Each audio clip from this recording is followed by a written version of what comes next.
কিন্তু এসে বিশ্বের জন্মের সাথে দেখা করে তিনি বলেছেন যে আমাদের এই কার্যক্রমে তারাও থাকতে চান। এই দেশের গঠনে সকল ইসলামিক দল এবং দেশপ্রেমিক দলগুলো, এখানে শুধু ইসলামিক দল, এখানে ইসলামিক দল ছাড়াও আছে যারা দেশপ্রেমিক, যারা বিশ্বস্ত, তাদের তিনি বিশ্বের জনগণের কাছে জামাত সহ আসার পর বিশ্বের জনগণে এটি নিয়ে দীর্ঘ আলোচনার পর তারপরে চিন্তা করেন যে তারাও যেহেতু এই আন্দোলন ছিল, জুলাই আন্দোলনে, তাহলে এই দলগুলো ঐক্যবদ্ধ হয়। কিন্তু বরং ভালোভাবে চলতেছিল, তখন এই জোটটাকে এমন কিছু বিষয়ের সামনে নিয়ে আসা হয়। কথা ছিল যে যত আলোচনা যা কিছু 8 দল মিলে সমঝোতা করবে, এইখানে কোনো একক নেতৃত্ব বা কারো জোটের অধীনস্থ থাকবে না। পরামর্শ যা সিদ্ধান্ত যা আসে 8 দল হয়, কিন্তু যখন সিদ্ধান্ত 8 দল ছাড়া এক দল নেওয়া শুরু করলো, তখন থেকেই জোটের মধ্যে সন্দেহ দানা বাঁধে এবং জোটের মধ্যে টানাপোড়েন শুরু হয়।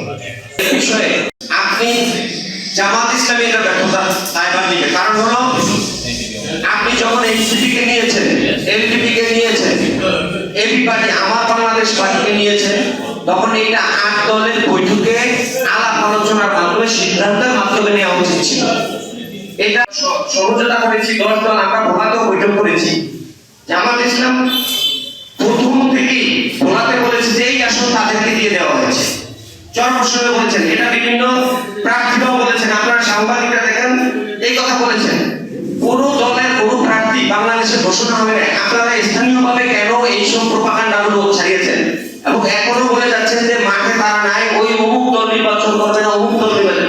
এটা কি যে সহযাত্রী দল, বন্ধুসুলভ যে দল, তারা কি এগুলো করতে পারে? এগুলো সারা বাংলাদেশে বলার কারণে এর একটা প্রভাব সারা বাংলাদেশের প্রার্থীরা আমিরের কাছে যখন এগুলো বলেছে, একই কথা সারা বাংলাদেশে যে তাদেরকে প্রার্থী দেওয়া হয়েছে, মিষ্টি বিতরণ করা হয় এবং আবার এগুলোও বলা হয় যে এই আসলে যদি আমাদেরকে প্রার্থী না দেওয়া। আমি প্রথমেই জানাচ্ছি যে একপক্ষ নীতি ভেস্তে যাওয়ার পেছনে বাস্তবতা, পরিকল্পিত প্রোপাগান্ডার প্রতিবাদ এবং ভোলা এক আসনের নির্বাচন ঘোষণা। বিসমিল্লাহির রহমানির রহিম। প্রিয় সাংবাদিক ভাইয়েরা, আপনারা নিশ্চয়ই অবগত আছেন যে 24 পরবর্তী বাংলাদেশ একটি পরিবর্তন চায়, এই পুরনো রাজনৈতিক বন্দোবস্ত ফেলে দিয়ে নতুন রাজনৈতিক বন্দোবস্ত চায়। এই লক্ষ্যে সামনে রেখে ইসলাম, দেশ ও মানবতার কল্যাণ নিশ্চয়রা ইসলামী আন্দোলন বাংলাদেশ মনে করে বর্তমান রাজনৈতিক সংকটে ইসলামী শক্তির ঐক্যই ছিল যাদের একমাত্র আসার জায়গা। সেই উপলব্ধি থেকে ইসলামী আন্দোলন বাংলাদেশের আমির সাহেব আসন্ন জাতীয় নির্বাচনকে সামনে রেখে সবাইকে নিয়ে পথ চলা শুরু করেন, যাতে বিভক্ত ইসলামী ভোট একত্রিত ইসলামপন্থীরা, দেশপ্রেমিক মানুষ সহ শক্ত অবস্থান নিতে পারে, ইসলামী রাজনীতির মর্যাদা ক্ষুণ্ণ থাকে এবং সবার সমন্বয়ে একটি কল্যাণকর রাষ্ট্র গড়ে ওঠে। কিন্তু দুঃখজনক হলেও সত্য, আজ একপক্ষ নীতি বাস্তবায়নের বদলে ভেস্তে যাওয়ার পথে। কেন একপক্ষ নীতি বাধাগ্রস্ত হল? এর প্রধান কারণ হলো একপক্ষ পরিস্থিতিতে সর্বশেষ যুক্ত একসময় ইসলামী রাজনীতিতে বিশ্বাসী, বর্তমান লিবারেলের একক পরিস্থিতিতে বিশ্বাসী দল বাংলাদেশ জামাতে ইসলামী। জামাতের অতি রাজনৈতিক উচ্চবিলাসী এবং একচ্ছত্র আধিপত্যের মনোভাবই আজকের পরিস্থিতির সৃষ্টি। দলটি যুগপথ আন্দোলন সহ বিভিন্ন কাজ একসাথে আগ্রহের সাথে করলেও আসন সমঝোতা সহ নানান বিষয়ে তাদের বিভিন্ন চেহারা প্রদর্শন করতে শুরু করে।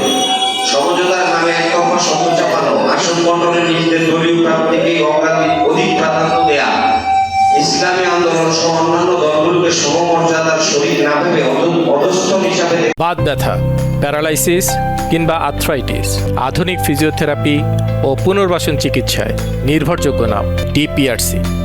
চেষ্টা করা যা ঐক্যের পরিপন্থী।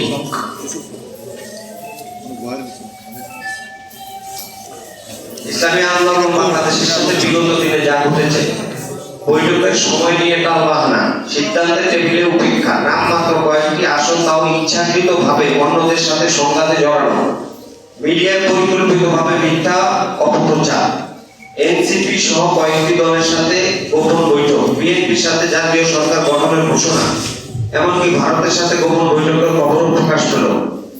এনসিপির মাধ্যমে পশ্চিমাদের সাথে সম্পর্ক স্থাপনের গুঞ্জন সহ বিভিন্ন অপ্রত্যাশিত বিষয় সামনে আসা ইসলামী আন্দোলন বাংলাদেশ বিব্রতকর পরিস্থিতিতে পড়ে এবং আজকের কঠোর সিদ্ধান্ত নিতে বাধ্য হয়। আরো উল্লেখযোগ্য বিষয় হলো, গত কয়েকদিনে একটি পরিকল্পিত প্রোপাগান্ডা ক্যাম্পেইন চালানো হয়েছে ইসলামী আন্দোলন বাংলাদেশের। তন্মধ্যে কয়েকটি নিচে উল্লেখ করছি।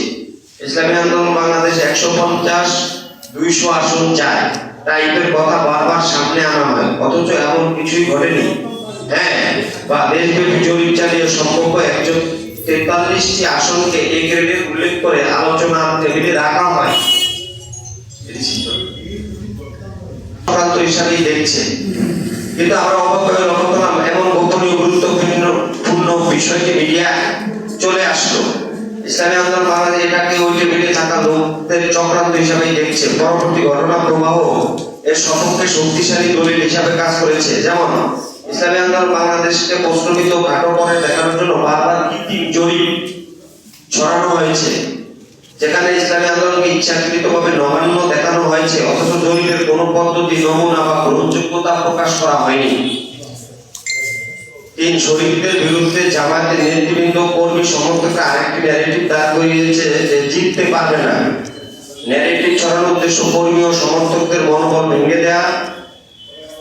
বাস্তবতা হলো ইসলামী আন্দোলন বাংলাদেশ বিভিন্ন এলাকায় একাধিক নির্বাচনে লক্ষাধিক ভোট পেয়েছেন, যার এনসিপি অতিরঞ্জিত শক্তিশালী দেখানো, যাতে ইসলামী আন্দোলনের আসন দাবি প্রশ্নবিদ্ধ করা যায়, যা বাস্তব ভোটের হিসাবের সাথে সম্পূর্ণ সাংঘর্ষিক। সোশ্যাল মিডিয়া ও মিডিয়া অপপ্রচার, ইসলামী আন্দোলনকে অপ্রাসঙ্গিক প্রমাণের চেষ্টা। আসল সমঝোতার আলাপ আসার পরপরই শুরু হলো ইসলামী আন্দোলনকে অপ্রাসঙ্গিক করার চেষ্টা, ঐক্যের বদলে বিভ্রান্তি তৈরির কৌশল অবলম্বন করা।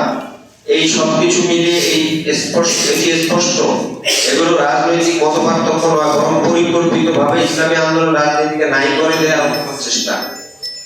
আজ কিছু প্রশ্ন স্বাভাবিকভাবে উঠে আসে। যদি সবাই একসাথে জিতবে, তবে কেন শ্রমিকদের দুর্বল প্রমাণের চেষ্টা? যদি সমঝোতা আন্তরিক হয়, তবে কেন ভিতরে ভিতরে ভিন্ন ন্যারেটিভ? ইসলামী আন্দোলন যদি জিততেই না পারে, তবে তাদের ভয় কেন? এই প্রশ্নগুলোর উত্তর জামাতকে দিতে হয়। ইসলামী আন্দোলন অবস্থান, ইসলামী আন্দোলন বাংলাদেশ পরিষ্কারভাবে বলতে চায়, আমরা ঐক্যের পক্ষে, আমরা নিয়মতান্ত্রিক ও সম্মানজনক সমঝোতার পক্ষে।